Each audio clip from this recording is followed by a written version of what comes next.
If someone had told me last year that my marriage would blow up over an overpriced wristwatch and a business dinner, I probably would have laughed. Now, I'm not laughing. My name's Jenna. I'm 34, married to Adam, 36. We've been together for 9 years, married for 5, no kids. I thought we were good, solid even. Sure, things had cooled off a bit, but I chalked that up to stress. He's in corporate sales, lots of travel, lots of pressure. I work remote in marketing. We've always trusted each other to do our own thing, and that's been a strength, until it wasn't. It started small. One night in early September, he came home late from work, buzzed and flushed, telling me about an amazing opportunity that his boss, Madison, had floated to him. He kept rambling about new bonuses, promotions, flying out to conferences.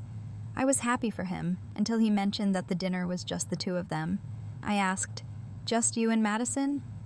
He shrugged. She wanted to go over projections. You know how she is. Yeah, I do know how she is. I've met Madison once. High heels, diamond bracelet, 10 years older than Adam and twice as polished. She called me Janelle the entire evening, despite me correcting her 3 times. After that dinner, Adam became distracted. Started guarding his phone like it was a national secret. He changed his phone password for security, suddenly started hitting the gym more often, and bought a new cologne. When I teased him about his mini glow-up, he smirked and said, "I just want to look sharp for work."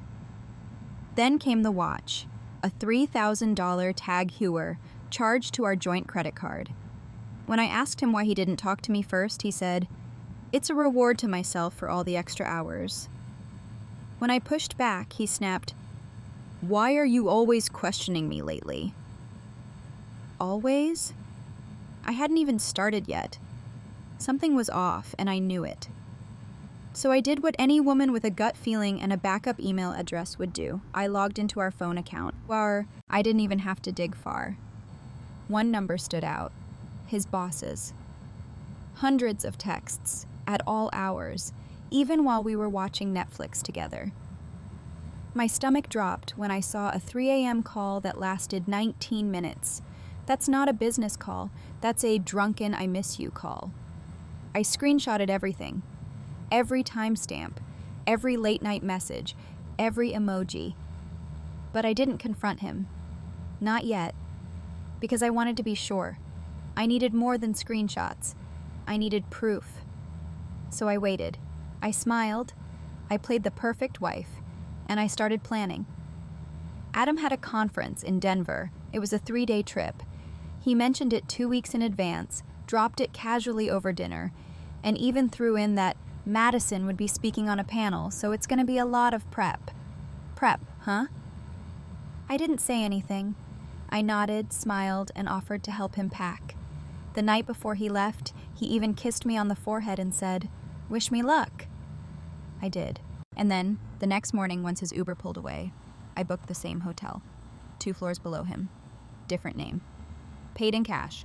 He flew out at 7:00 a.m. I was on the 10:20 flight. He texted me at 10:30 saying he just checked in. I was already landing. The hotel was nice. Standard conference spot, lots of gray carpet and glass walls. I walked past the check-in desk like I belonged there, key card in hand, and went straight to my room. I'd brought my laptop, a duffel bag, and one small black wig. Yeah, I wasn't playing around.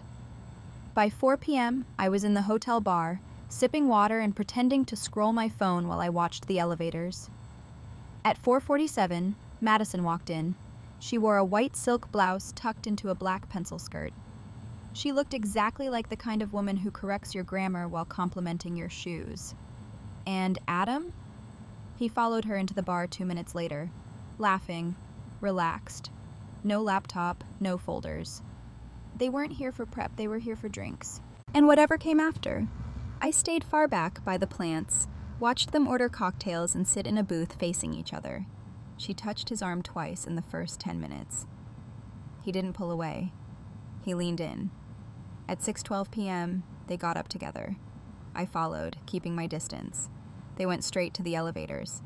He tapped the button. She giggled. I swear to God, giggled. Like a teenager. I stayed back, waited for the elevator to ding again, and caught the number, 14th floor. Once it was clear, I went to the front desk and asked what room Adam was in, pretending to be his assistant. "He left his presentation slides," I said. The desk clerk hesitated, but I looked frantic and flustered enough to convince her.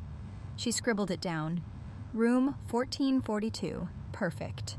Back in my room, I pulled out the small GoPro camera I'd bought the week before. I didn't want to install it inside the room. That would cross a line. But the hallway? That was fair game. I spent the next 20 minutes walking the hallway pretending to be lost, until I had a clear sense of where to place it. One vent across the hall gave me the perfect view of their door. By 7:30 p.m., I had the camera rigged and transmitting to my laptop. The battery would last long enough. I sat, waited, and watched. At 9:03 p.m., the door opened. Madison walked out. Hair messy, no shoes. Adam followed. He kissed her. And that was it. I had the proof. Not just suspicion. Not just texts. Video. And the best part?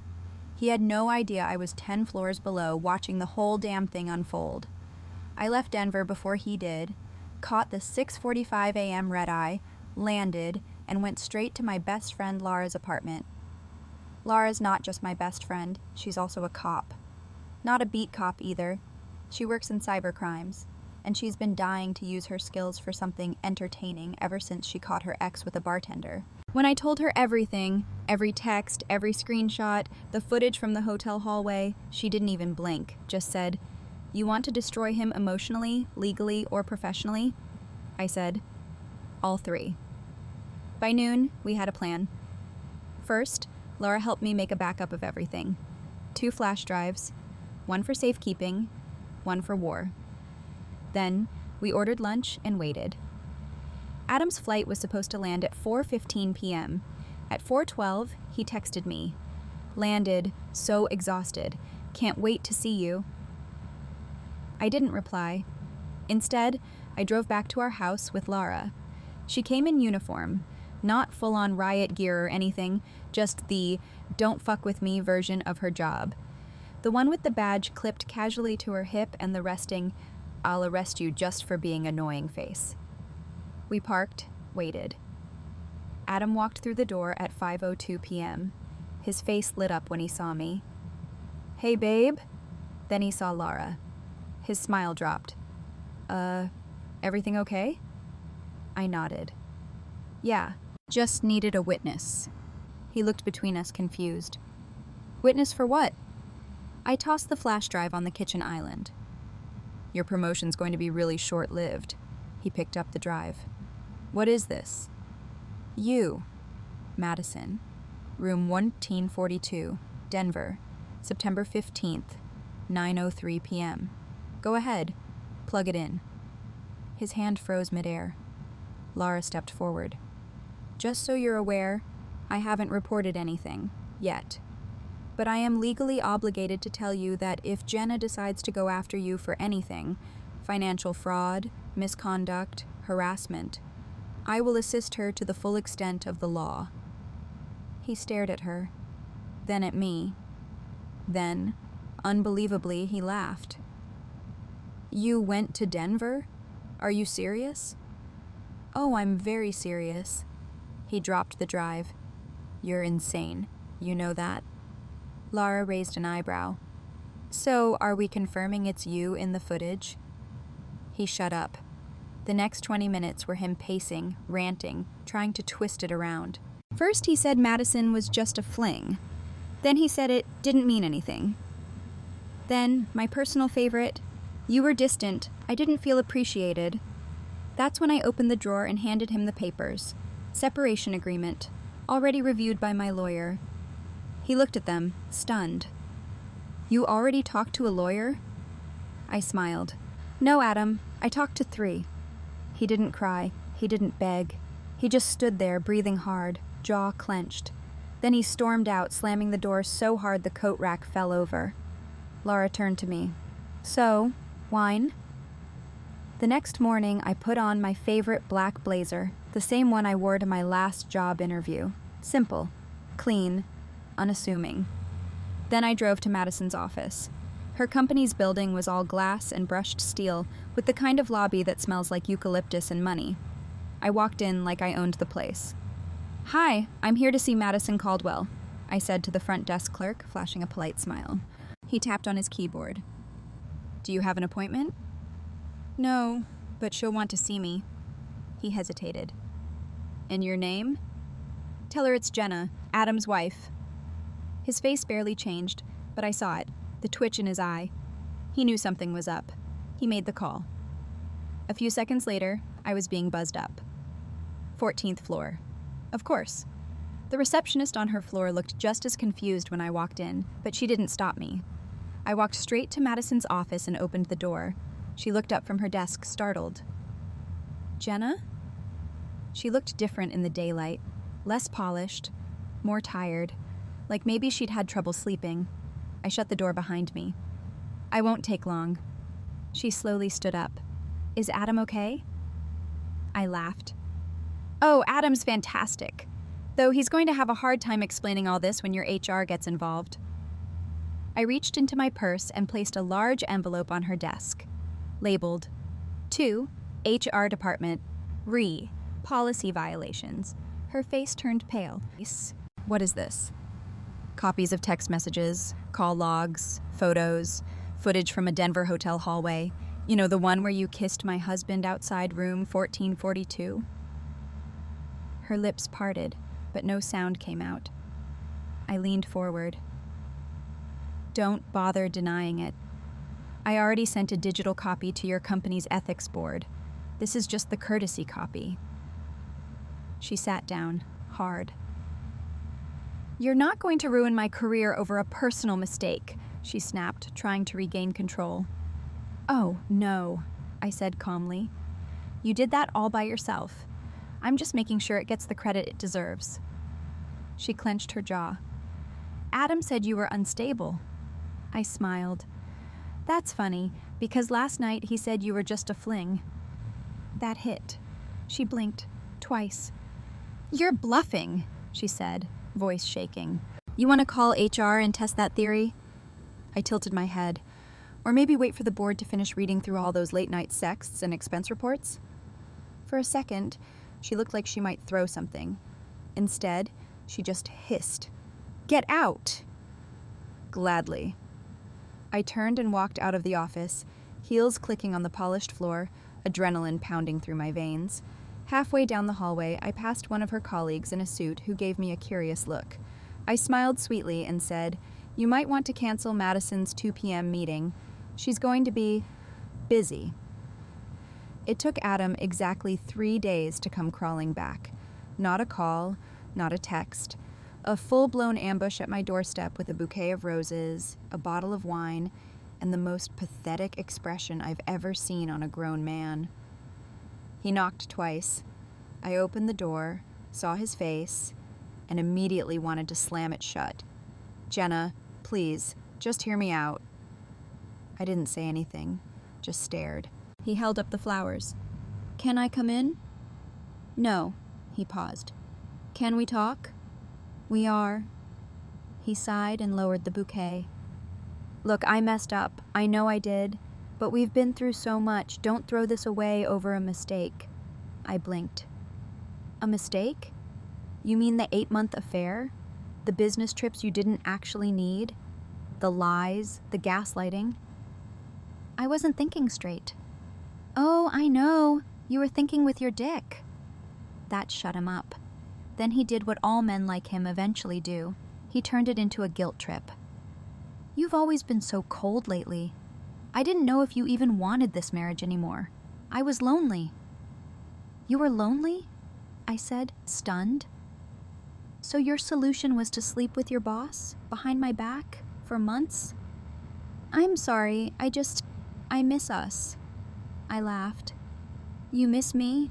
Or the stability I gave you while you played house with Madison in hotels?" He stepped forward. I ended it. I told her. "The job's on the line. HR's investigating her. It's over. Good. Then you'll have plenty of time to reflect. Alone." He looked desperate. "Jenna, please, I'm willing to do anything. Counseling, therapy. We can fix this." I leaned against the door frame. Funny, you never offered any of that before you got caught. He held out the wine. Let me in. One dinner. That's all I'm asking. I crossed my arms. Do you remember our 3rd anniversary? When I made that whole tapas dinner and you said it was the best night of your life? Yeah. You also said that night, I'd never hurt you, not in a million years. I meant it. I nodded slowly, then took the wine from his hand, only to hand it right back. Happy millionth year, Adam. Now leave.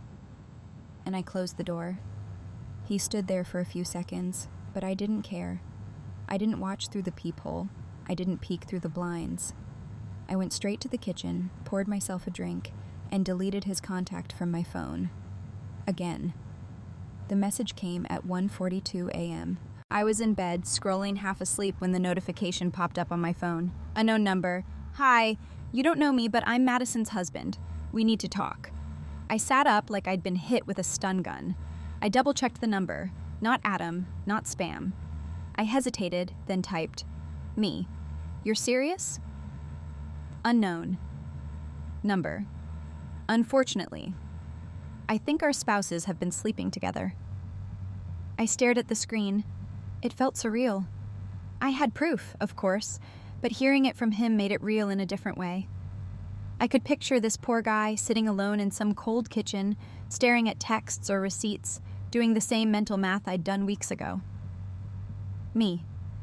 They have. I'm sorry to confirm that. Unknown number. I had a feeling. She kept saying she was mentoring some guy at work. I found hotel bills on our joint card. Me. Denver, room 1442? There was a pause. Unknown number. Jesus, that's the one. We ended up talking for 2 hours. His name's Nathan. Married to Madison for 7 years, no kids. He works in real estate, travels a lot. Said he started noticing weird behavior in the spring. Late nights, unreturned calls, Madison constantly texting at dinner. She'd blamed work, said Adam was stressed and needed guidance. I thought she was just being kind, Nathan told me. Turns out she was being very, very kind. I told him everything. The texts, the Denver trip, the hallway kiss, the confrontation at her office. He listened in silence. Then he said something that chilled me. She's been using my name to write off those hotel stays, filed them as joint business trips on our taxes. If your husband signed off on those expenses too, they both committed fraud. My stomach dropped. Nathan wasn't just pissed. He was calculating. I don't just want her gone, he said. I want her exposed. I want her entire world to cave in like she did to mine. He asked if I had evidence. I told him I had plenty. Then let's burn them both, he said. And just like that, I had a partner. Nathan and I met for the first time in person the next afternoon. Neutral ground, a small cafe halfway between our neighborhoods. He was calm, put together, but I could tell by the grip on his coffee cup that he was barely keeping it together. After a few minutes of awkward small talk, I pulled out my laptop and placed a flash drive on the table. Everything I have is in here. Messages, call logs, security footage, expense reports. He nodded, then reached into his coat pocket and slid a folder across the table. Everything I have. Copies of our joint credit card statements. She wrote off over $9,000 in hotel charges this year, all logged under her employer's code, some even marked as mentoring retreats. Jesus, I muttered, flipping through them. The dates matched mine exactly. Tax fraud, he said plainly. And if your husband signed off on these as part of company expenses, he's complicit too. I spoke to a friend of mine in corporate law. If their company decides to push it, it's not just job loss. They could face charges. That was the moment it stopped being personal revenge. This wasn't just about cheaters. It was about exposing the lies they used to climb the ladder while stepping on people like us. I've already spoken with Madison's HR, I told him. They're reviewing the footage and internal logs. I gave them just enough to start the fire. Nathan smiled. Then let's add fuel. Over the next 48 hours, we worked like a team of vengeful analysts. I sent a formal report to Adam's company's ethics committee, attaching records of travel claims and reimbursement forms. We linked Adam's sign-offs to Madison's bookings. We highlighted the suspicious timing of trips labeled emergency strategy sessions that always coincided with weekends. And of course, we referenced room 1442. Nathan did one better. He compiled a list of all clients Madison had supposedly visited during these mentorship weekends. 3 were dead leads. 1 had never heard of her. "We give this to the board," Nathan said, "and it's not just a firing. It's career suicide." That night, Adam called me again. I didn't answer.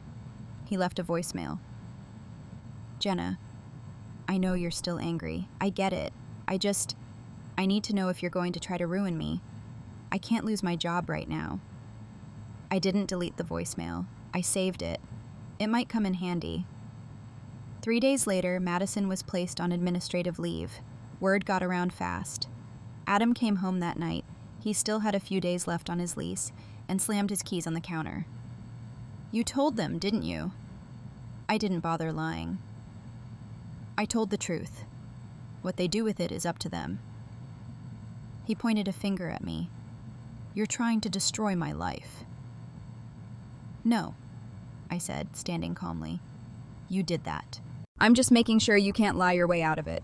He stormed out again, this time without slamming the door, maybe because he knew the neighbors were watching now. That weekend, Nathan and I received identical emails from both companies. The investigations had concluded. Madison's employment was terminated, effective immediately. Adam's final review was pending, but he had been relieved of client-facing duties until further notice. I'd done it. We'd done it. But I wasn't finished yet, because one of Madison's old assistants had reached out to me, and she had something I hadn't expected, a burner phone, one that Madison used exclusively for off-record conversations. And it still had messages on it, messages that proved this affair wasn't Madison's first. When I met Madison's former assistant, her name was Erica, I didn't know what to expect. She was young, maybe 26, with sharp eyes and a calm demeanor. She messaged me out of the blue on LinkedIn after seeing a mutual connection post about Madison's sudden departure from the company. Her message was short. "You don't know me, but I used to work for Madison. I have something you'll want to see. It's about your husband." We agreed to meet at a park near my place. Public enough to be safe, quiet enough for the bomb I assumed she was going to drop. She showed up with a zippered pouch. Inside was a black Samsung burner phone. Basic, cheap, like something out of a spy movie. She handed it to me without a word. I found it in the bottom drawer of her filing cabinet a week before she was fired. It was in a box marked networking. I was going to toss it, but something told me to check it. I unlocked the screen. It had no passcode and went straight to the messages. That's when the bottom dropped out from under me. The messages between Madison and Adam dated back 2 years, not 8 months. 2 years, and they weren't just about hooking up. These were detailed messages about how Madison had been grooming Adam for management, about how she had used her position to shift clients to him. She even hinted that she may have sabotaged another manager to make room for him to move up. And Adam? He was all in. Text after text confirmed he wasn't just sleeping with her. He was plotting with her, laughing at other coworkers, mocking me, saying things like, "She still thinks I'm just working late. She has no idea. Jenna's soft. She'll never leave me. I've got her right where I want her." There were messages about other women too. One of them just labeled Sabrina, PHX, another string of texts from a conference in Dallas, another hotel, another room number. I couldn't breathe. For a few seconds, the world spun around me. I thought I was over the betrayal. I thought I had found the bottom of the well. Turns out I was still falling. I looked up at Erica. "Why are you giving me this?" She didn't hesitate. "Because I saw what they were doing to people. Not just you. There's others. And because women like Madison think they can play God and get away with it. And because your husband's a coward." I stared at the phone again, my hands shaking. "Can I keep this?" She smiled. I never saw it. That night, I didn't cry. I didn't scream. I opened my laptop and I emailed the phone's contents to my lawyer. I gave them every message, every timestamp, every photo. I added a full timeline of Adam's pattern of manipulation, professional misconduct, and marital fraud. My lawyer called me the next morning and said, "Jenna, this is gold. With this, he gets nothing." And that was exactly the goal. By the end of the week, the revised divorce filing was sent to Adam. I made sure it landed on his desk at work, right as he was being walked out for a leave of absence. I didn't hear from him for 3 days. Then he showed up at my door. No flowers this time.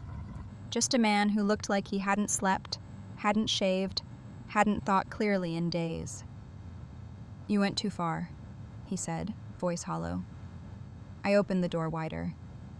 "Not yet, but I'm getting there." He looked at me like he didn't recognize me. Maybe he didn't. Maybe the version of me he knew, the one who trusted blindly, who packed his lunches and laughed at his lazy excuses, was really gone. "Please," he said, "don't take everything." I tilted my head. "But you took everything from me. You took my trust, my time, my peace, my dignity." "I'll have nothing," he said, voice breaking. "Then we're even." I closed the door. He didn't knock again. After what I found on the burner phone, I couldn't just stop there. Not now. I had the names, the cities, the dates, and every time I scrolled through those messages, I kept circling back to one entry: Sabrina, PHX. The texts with her were different, less calculated, more emotional. Adam wasn't just flirting, he was confessing things, telling her how unhappy he was, that he was trapped in a cold marriage, that I didn't support his ambitions, that he saw a future with her. That line hit harder than any of Madison's smug messages, so I did what any woman with time, rage, and LinkedIn would do. I tracked her down. Sabrina worked for a sales vendor Adam's company partnered with. I cross-referenced a few company names from his work emails and confirmed it. She was based in Phoenix, a regional account executive. Slim, professional profile picture. No mention of being married, no kids, nothing personal. I messaged her from a fake account. "Hi Sabrina, I think we may have something in common. Adam Walker. You dated him last year, correct?" She replied 10 minutes later. "Who is this?" "His wife, soon to be ex. Before you panic, I'm not here to scream. I think he lied to both of us." It took a while for her to respond again. When she did, it was the single sentence: "You have time for a call?" We spoke that night, for nearly 2 hours, and I found out everything. Sabrina had met Adam at a trade expo in Tempe. He'd told her he was divorced, claimed I had cheated on him and he'd finally moved on. They'd dated for almost 4 months. He even flew her out to LA twice. Told her he was taking it slow before introducing her to his kids. I don't have kids. He made them up. When she found out the truth, it wasn't because Adam came clean. It was because she saw a photo of us on Facebook, him with his arm around me, smiling at a New Year's party, a tagged post by a mutual acquaintance. She confronted him. He ghosted her, changed numbers, blocked her on everything. And now, 2 years later, I was bringing it all back. "I should have known," she said. "Everything about him was too polished, too prepared. I fell for it too," I told her. "But now, we burn him." She was in. We coordinated our efforts. I sent her full logs of their texts from the burner phone, the exact dates he claimed to be with his sick mother, and a copy of the hotel invoice from Tempe, the same week he told me he was visiting an old college buddy in Oregon. Sabrina didn't just want closure, she wanted justice. The next day, she emailed Adam's new employer. He'd managed to land a remote consulting job and attached a personal statement outlining her experience. She didn't go into the affair details. Instead, she reported how he misrepresented his marital status during professional conferences, created fake client stories, and violated NDA by sharing information with her. Within 48 hours, Adam was fired.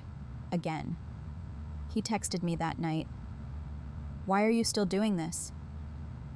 I didn't reply, but if I had, I would have said, "Because I want the next woman you lie to Google your name and see exactly who she's dealing with." The divorce hearing was quiet. Too quiet, actually. No shouting. No theatrics, just lawyers, papers, a clerk who looked like she wanted to be anywhere else, and Adam, sitting across from me in a wrinkled suit and looking like a ghost of the man I married. It had taken 6 months to get here. 6 months of discovery, documentation, witness statements, and a pile of evidence so overwhelming that his attorney had basically waved the white flag in week 2. Adam tried to delay it twice, claimed mental stress. That was rich, coming from the man who once texted his mistress that I was too emotionally needy. But the judge didn't buy it, and neither did I. I wore black that day, not because I was mourning the marriage, I was celebrating its burial. My attorney handed me the final packet: dissolution, asset division, debt separation, and spousal immunity. No alimony, no shared assets, no ongoing ties. Adam got the car he still hadn't finished paying off. I kept the house, the savings, and, most importantly, my freedom. When the judge asked, "Do you agree to the terms listed?" I didn't hesitate. "I do. One last I do." And that was it. I signed. Adam didn't look at me once during the process. His eyes stayed fixed on the papers, hands twitching like he wanted to argue but couldn't find the energy. Outside the courthouse, he finally spoke. "Was this all worth it to you?" he said, almost a whisper. I turned to him slowly. "No," I said. "It was worth more." He blinked. "You've turned everyone against me." I smiled. "No, you did that. I just made sure they all saw it." He had no comeback. He turned to walk away, but then stopped. "I hope one day you realize how cruel you've been." I tilted my head. "And I hope one day you realize how lucky you were that I didn't take you for everything." He left, and that should have been the end. But I had one final move to play. You see, back when I still had access to our joint emails, I found something. A draft. Unsent. A private little file named Plan B. It was a job application, mine. He had been filling out a fake application in my name to a company I was interested in, a rejection letter ready to send. It was all there. Some sick plan to sabotage a job offer I had mentioned in passing, just in case I ever tried to outgrow him. He never sent it, but the intent was there. So I waited until the divorce was final. Then I emailed that draft to the company myself. With a short message, "Hi, this email was never sent, but it was written by my ex-husband in an attempt to impersonate and sabotage me, just in case you ever wondered why I withdrew my application in 2023. I attached the metadata, timestamps, draft logs. Then I forwarded it to him. No message. He replied the next morning, "What the hell is wrong with you?" I didn't answer, because now, nothing was wrong with me. Nothing at all. For the first time in years, I wasn't doubting myself. I wasn't waiting for someone to come home late. I wasn't wondering who he was texting or lying to or trying to become behind my back. I was free. The house felt quieter now, lighter.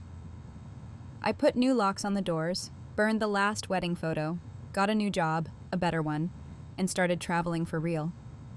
And every now and then, I still hear from people who knew us as the perfect couple. They always ask the same thing. "What happened to you and Adam?" I just smile and say, "He promoted himself out of my life.